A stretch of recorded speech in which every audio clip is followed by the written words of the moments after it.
Okay, we're going to show you how to connect the GoPro, or what happens when you connect the GoPro, I guess is a better way of saying it. We've already got the small end plugged into our camera. I'm plugging in the USB to the PC. You notice down here in the lower right, I got Hero8 Black plugged in. And it may take a minute or two on yours simply because it has to download and install those drivers the very first time. After that, you should get it almost as quickly as I did here.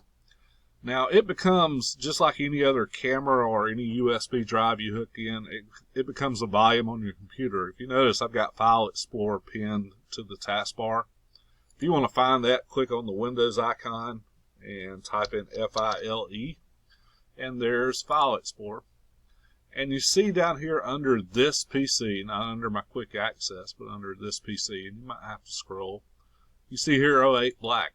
Now when I click on that, you see the disk volume. So we've got close to 120 gigabyte. I'm going to double click on that, double click on DCIM, and then we'll get to these folders. Now if everybody cleans up after themselves, there should only be one folder, but there's multiple folders you've got to go through. It's generally going to be the latest one.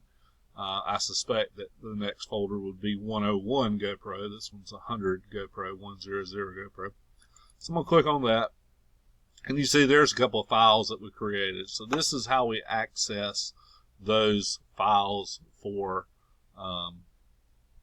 viewing after we've made them. So if I wanted to check and see how I liked my file, how I liked the outcome, I can just double click on this file and it'll play for me. So we're live. So there you see where I've just got the camera and got it opened up and we're playing with it.